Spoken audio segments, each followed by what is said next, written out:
Bismillahirrahmanirrahim. Pembahasan kita kali ini adalah tentang maf'ul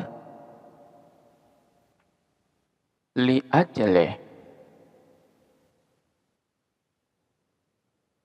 Sebelum lebih lanjut kita membahas tentang maf'ul li ajlih, kita perhatikan terlebih dahulu beberapa contoh berikut.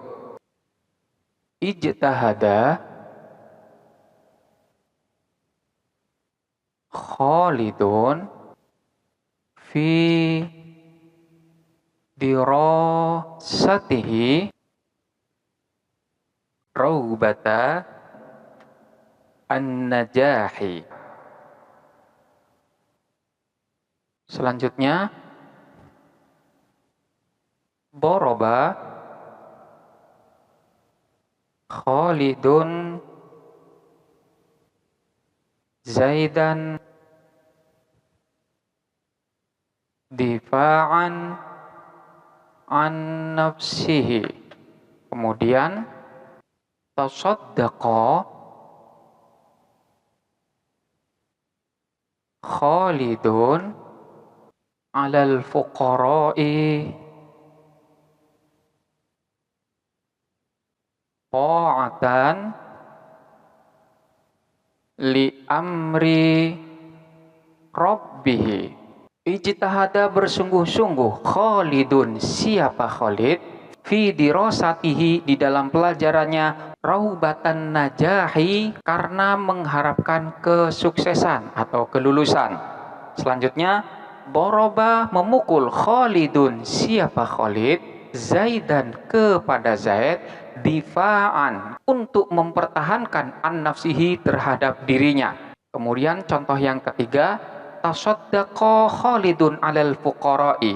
Tasaddaqa, bersedekah Khalidun, siapa Khalid, alal fuqara'i, pada orang-orang fakir, ta'atan, karena taat, li amri rabbihi, terhadap perintah Tuhannya. Kita perhatikan lafaz raubatan, difa'an, dan ta'atan.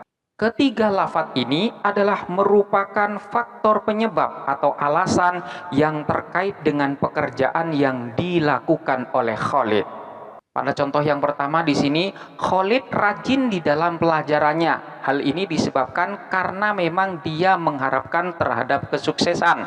Kemudian pada contoh yang kedua, Khalid memukul Zaid dengan alasan untuk mempertahankan dirinya. Dan yang ketiga, Khalid bersedekah kepada orang-orang fakir sebab mentaati terhadap perintah Tuhannya.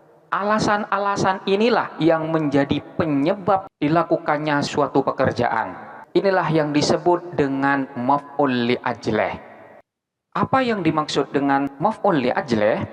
Maf'ul li ajlih adalah merupakan kalimat isim yang hukumnya dinasobkan dan bentuknya adalah berupa masdar yang keberadaannya adalah untuk menjelaskan alasan atau sebab atas dilakukannya suatu perbuatan. Menjadi alasan atau menjadi sebab inilah merupakan fungsi daripada maf'ul li ajlih. Lebih lanjut, mari kita perhatikan contoh di dalam ayat Al-Quran, yaitu walladzina sabaru ibtigha'a wajhi rabbihim. Walladzina sabaru ibtigha'a wajhi rabbihim. Walladzina, adapun orang-orang, sabaru ialah sabar, siapa itu alladzina, ibtigha'a wajhi rabbihi, karena mengharap keridhaan Tuhan mereka. Jadi orang-orang tersebut sabar, alasannya adalah karena mereka mengharapkan mendapatkan kerelaan dari Tuhan mereka. Lafaz ibtigha'a wajhi rabbihim adalah merupakan alasan kenapa orang-orang itu sabar. Lafaz ibtigha'a wajhi rabbihim ini adalah merupakan maf'ul li ajlih. Manakala ibtigha'a wajhi rabbihim ini di i'rab, maka i'rabannya adalah ibtigha'a maf'ulun li ajlihi mansubun wa alamatu nasbihi fathatun dhahiratun fi akhirih li'annahu ismul mufradi wa huwa mudhafun wajhi mudhafun ilaihi majrurun bil mudhaf wa alamatu jarrihi kasratun dhahiratun fi akhirih li'annahu ismul mufradi rabbihim rabbi mudhafun ilaihi majrurun bil mudhaf wa alamatu jarrihi kasratun dhahiratun fi akhirih li'annahu ismul mufradi wa huwa mudhafun him dhamirun barizun muttasilun mabniun ala sukuni fi mahalli jarrin mudhafun ilaihi. Contoh yang lain seperti lafaz fafadat, dumu'u al-aini minni mahabbatan ala mahabbati. Fafadat dumu'ul aini, maka bercucuranlah dumu'ul aini, apa air mata, minni dariku, mahabbatan karena cinta, ala mahabbati terhadap kekasihku. Bercucuranlah air mataku mengalir karena kecintaan terhadap kekasihku. Kita perhatikan lafaz mahabbatan. Lafaz mahabbatan ini adalah merupakan suatu alasan dari bercucurannya air mataku karena menahan kerinduan yang tak tertahankan terhadap kekasihnya, maka air mata itu tak dapat dibendung, mengalir bercucuran. Lafaz mahabbatan ini kedudukannya sebagai maf'ul li ajlih karena menjadi suatu alasan terhadap terjadinya suatu perbuatan. Maf'ul li ajlih ini terkadang pula dinamakan dengan maf'ul min ajlih. Ada pula yang menyebut dengan maf'ul sababi. Jadi maf'ul li ajlih atau maf'ul min ajlih atau maf'ul sababi. Selanjutnya adalah syarat dan ketentuan dari maf'ul li ajlih. Apakah semua kalimat yang menjadi alasan dari terjadinya suatu perbuatan itu dapat dikatakan sebagai maf'ul li ajlih? Di sini terdapat ketentuan-ketentuan yang harus dipenuhi agar kalimat isim bisa di-i'rab sebagai maf'ul li ajlih. Ketentuan atau syarat yang pertama adalah harus berupa kalimat isim yang berbentuk masdar, yang mana bentuk masdar ini di dalam tasrifan berada pada urutan yang ketiga. Bisa berupa lafaz raubah atau bisa berupa lafaz ihtiraman, ihtiram atau ihtiraman nantinya akan dinasobkan. Kemudian bisa berupa khaufan karena takut, atau tajdidan karena untuk memperbaharui, atau takriman karena untuk memuliakan, atau qiraatan karena untuk membaca, atau mahabbatan karena mencintai, dan lain sebagainya. Jadi contoh-contoh ini adalah merupakan contoh dari masdar yang nantinya dapat dijadikan sebagai maf'ul li ajlih. Jadi syarat yang pertama, isim tersebut bentuknya harus berupa masdar. Kemudian ketentuan yang kedua adalah antara masdar yang nantinya akan menjadi maf'ul li ajlih dengan amilnya ini harus sama dalam waktu dan pelakunya. Artinya pekerjaan yang dilakukan dan alasan yang ada itu waktunya harus sama. Begitu juga dengan pelakunya pun harus sama di antara keduanya. Manakala tidak sama, maka tidak memenuhi syarat untuk dijadikan sebagai maf'ul li ajlih. Contohnya seperti lafaz akramtuka,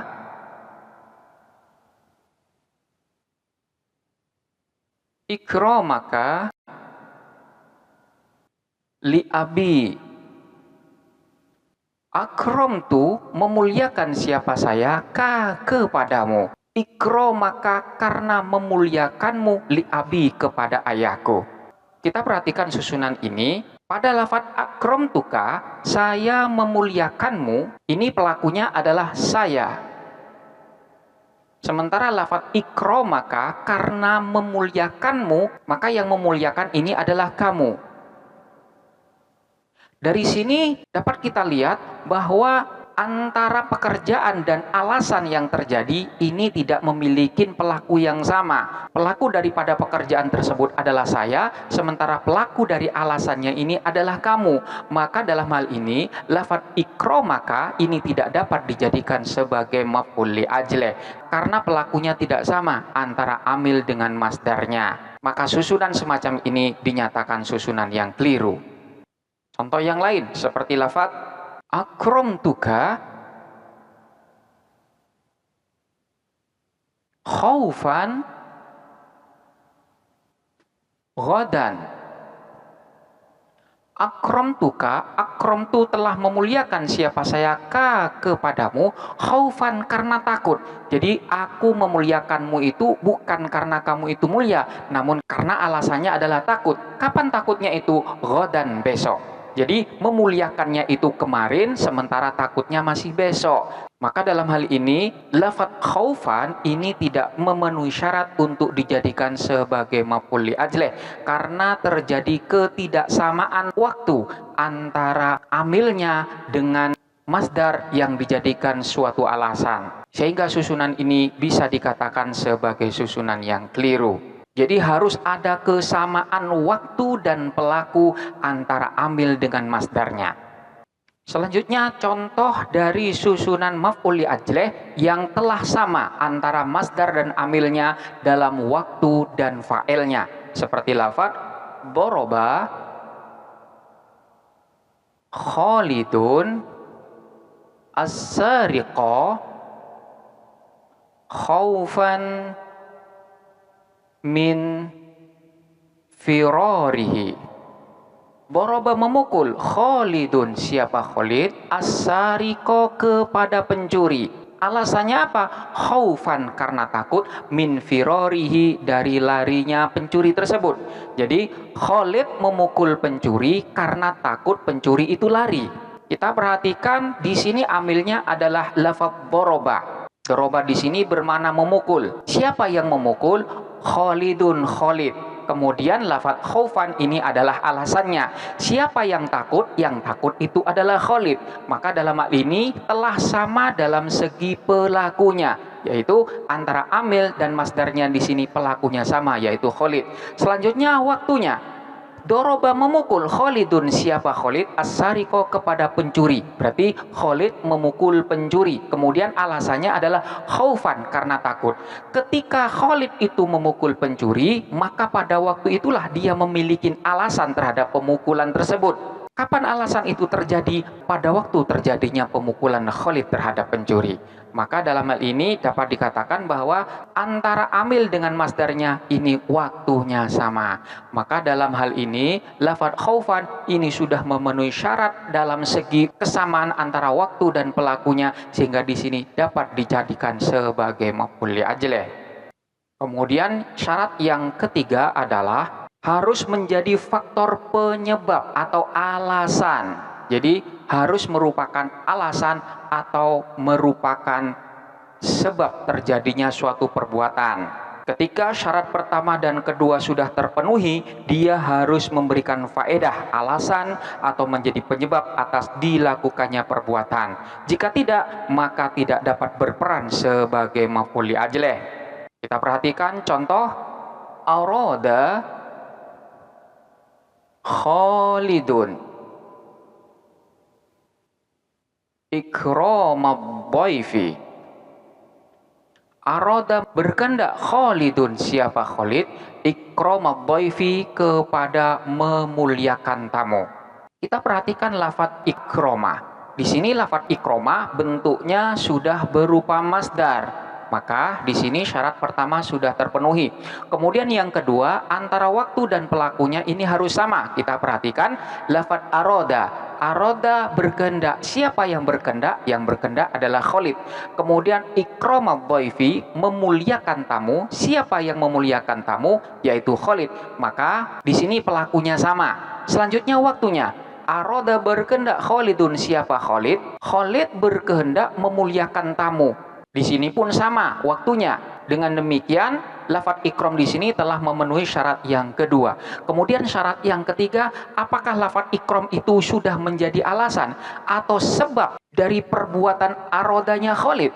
Ternyata lafadz ikraman di sini bukanlah merupakan sebab, tetapi merupakan objek daripada kehendak Khalid. Jadi Khalid itu berkehendak kepada apa? Berkehendak kepada memuliakan tamu. Maka lafadz ikram karena memang tidak memenuhi syarat yang ketiga tidak dapat dijadikan sebagai maf'ul li ajlih. Di sini lafadz ikram berkedudukan sebagai maf'ul daripada lafadz aroda. Selanjutnya kita perhatikan contoh berikut. Aroda Khalidun dzabha al-baqarati ikrama ad-dhaifi. Aroda berkehendak Khalidun. Siapa Khalid? Dzabhal baqarati, kepada menyembelih sapi. Untuk apa itu dilakukan? Ikramad dhaifi, karena memuliakan tamu. Kita perhatikan di dalam contoh ini, apakah lafadz ikram sudah memenuhi syarat untuk dikatakan sebagai maf'ul li ajlih? Syarat yang pertama harus berupa masdar. Lafadz ikram ini bentuknya sudah berupa masdar. Masdar dari fi'il madhi akroma. Akroma yukrimu ikraman. Syarat pertama sudah terpenuhi. Kemudian syarat yang kedua, waktu dan pelakunya harus sama dengan amilnya. Di sini amilnya adalah lafadz aroda. Aroda berkehendak. Siapa yang berkehendak? Khalidun Khalid. Berarti yang berkehendak di sini adalah Khalid. Kemudian ikramad dhaifi, memuliakan tamu. Siapa yang memuliakan tamu? Yang memuliakan adalah Khalid. Berarti pelakunya sama. Kemudian waktunya, aroda Khalid dzabkal baqarah. Khalid mau menyembelih sapi dengan alasan ikramad dhaifi, karena untuk memuliakan tamu. Alasan memuliakan tamu itu terjadi ketika Khalid itu mau menyembelih sapi. Dengan demikian, waktu kejadian dan alasan yang ada itu bersamaan. Maka syarat yang kedua sudah terpenuhi. Kemudian yang ketiga, apakah lafadz ikram merupakan alasan atau sebab dari perbuatan Khalid? Di sini Khalid mau menyembelih sapi, alasannya adalah untuk memuliakan tamu. Maka lafadz ikram sudah memenuhi syarat yang ketiga. Dengan demikian, karena memang sudah memenuhi syarat yang ada, maka lafadz ikram di sini sudah dapat dikatakan sebagai maf'ul li ajlih. Selanjutnya adalah bentuk dari maf'ul li ajlih. Apakah maf'ul li ajlih itu harus selalu berbentuk nakirah ataukah boleh berupa isim ma'rifat? Kalimat isim yang berperan sebagai maf'ul li ajlih ini terkadang berupa isim nakirah, terkadang pula berupa isim ma'rifat. Di sini terdapat 3 bentuk dari maf'ul li ajlih. Bentuk yang pertama adalah dia berupa masdar yang tidak diiringi dengan al dan tidak pula bentuknya berupa mudhaf. Seperti contoh, aghlifu al-kitaba syianatan lahu. Aghlifu, menyampuli atau memberi sampul siapa saya, al-kitabah, kepada kitab. Apa alasannya? Syianatan, karena untuk menjaga, lahu, terhadap kitab. Aku menyampulin kitab sebab untuk menjaganya. Lafadz syianah ini adalah merupakan maf'ul li ajlih dan sudah memenuhi syarat-syarat yang ada, yaitu dia sudah berupa masdar dan kemudian antara masdar dan amilnya di sini waktu dan pelakunya sama, dan yang ketiga dia merupakan alasan dari terjadinya suatu perbuatan. Di sini bentuk daripada lafaz syianah tidak diiringin dengan al dan tidak pula berupa mudhaf. Contoh yang lain, tasaddaqtu ibtighaan limardatillahi. Tasaddaqtu, bersedekah siapa aku, ibtighaan, karena untuk mencari limardatillahi, kepada kerelaan Allah. Jadi alasanku bersedekah ini karena untuk mendapatkan kerelaan dari Allah. Lafaz ibtighaan ini adalah merupakan maf'ul li ajlih yang bentuknya tidak diiringin dengan al dan tidak pula berupa mudhaf. Kemudian bentuk selanjutnya dari maf'ul li ajlih adalah berupa isim ma'rifat yang dalam hal ini diiringin dengan al. Ketika maf'ul li ajlih ma'rifat dengan al, maka pada umumnya dia itu akan dimajrurkan dengan huruf jar lam ta'lil yang i'rabnya nanti akan berubah menjadi syibhul jumlah, yaitu berupa susunan jar majrur. Jadi di sini maf'ul li ajlih akan memiliki dua hukum. Yang pertama, dia itu boleh dinasobkan dengan tanpa diiringin lam ta'lil, namun manakala dia diiringin dengan lam ta'lil, maka dia pun i'rabnya akan menjadi jar. Contohnya seperti lafaz jahada Khalidun ad-difa'a anil haqqi. Jahada, berjihad, Khalidun, siapa Khalid, ad-difa'a, karena untuk membela anil haqqi, terhadap kebenaran. Di sini lafaz ad-di'a kedudukannya sebagai maf'ul li ajlih dan bentuknya adalah berupa isim ma'rifat yang diiringi dengan al. Oleh karena itu dia pun i'rabnya dinasobkan. Namun boleh pula dia itu dimasukin oleh lam ta'lil. Lam ta'lil itu adalah lam yang mengandung makna alasan atau sebab, sehingga akan menjadi lid-difa'i. Dan ini i'rabnya pun akan menjadi jar karena memang dimasukin oleh huruf jar li. Jahada Khalidun lid-difa'i anil haqqi. Khalid berjihad karena untuk membela terhadap kebenaran. Dalam dua susunan ini yang lebih utama adalah diijarkan oleh huruf jar li. Jadi jahada Khalidun lid-difa'i anil haqqi adalah bacaan yang lebih utama. Namun boleh pula dibaca nasab sebagaimana contoh ini. Kemudian bentuk yang ketiga adalah berbentuk mudhaf.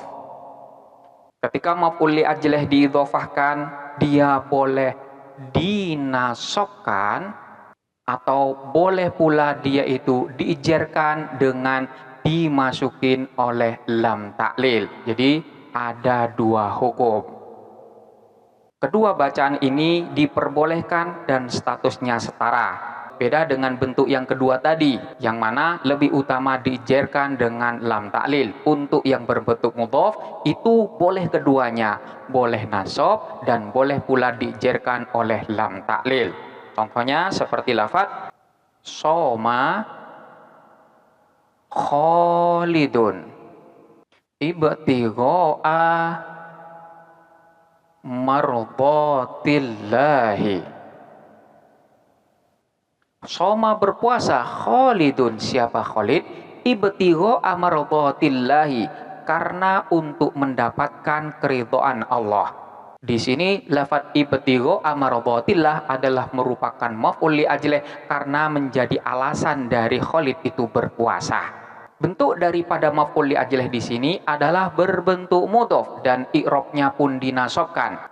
Jadi ibtigha ini mudhaf, mardatillahi ini adalah sebagai mudhaf ilaihnya. Manakala di i'rab ibtigha'a maf'ulun li ajlihi mansubun wa alamatu nasbihi fathatun dhahiratun fi akhirih wa huwa mudhafun, mardati mudhafun ilaihi majrurun bil mudhaf wa huwa mudhafun wa lafdul jalalati mudhafun ilaihi majrurun bil mudhaf. Contoh yang lain yang ada di dalam ayat Al-Qur'an, wala taqtulu auladakum khasyata imlaqin wala taqtulu, dan janganlah membunuh siapa kalian auladakum kepada anak-anak kalian khasyata imlaqin karena takut jatuh miskin. Kita perhatikan lafaz khasyata imlaq. Lafaz ini adalah merupakan alasan dari dilarangnya kalian membunuh anak-anak kalian. Dengan demikian, lafaz khamsyata imlaq adalah merupakan maf'ul li ajlih dan bentuknya adalah berupa mudhaf. Contoh yang lain, walladzina sabaru ibtigha'a mardatillahi, dan orang-orang yang bersabar alasannya ibtigha'a mardatillahi karena untuk mendapatkan kerelaan daripada Allah. Lafaz ibtigha'a mardatillahi ini adalah merupakan maf'ul li ajlih yang bentuknya adalah mudhaf. Selanjutnya, walladzina yunfiquna amwalahum ibtigha'a mardatillahi.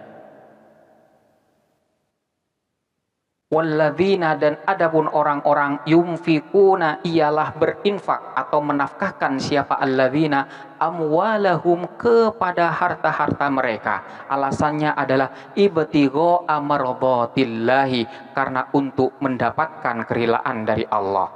Lafaz ibtigha'a mardatillahi ini juga sama dengan yang di atas, yaitu merupakan maf'ul li ajlih yang bentuknya adalah mudhaf. Jadi bentuk maf'ul li ajlih ada yang berbentuk isim nakirah dan ada pula yang berbentuk isim ma'rifat. Untuk yang berbentuk isim ma'rifat ada yang berupa kalimat isim yang diiringi dengan al, ada pula yang berbentuk mudhaf. Inilah gambaran dari maf'ul li ajlih serta bentuk-bentuknya. Selanjutnya silahkan dipelajari dengan seksama dan sampai jumpa pada pembahasan berikutnya.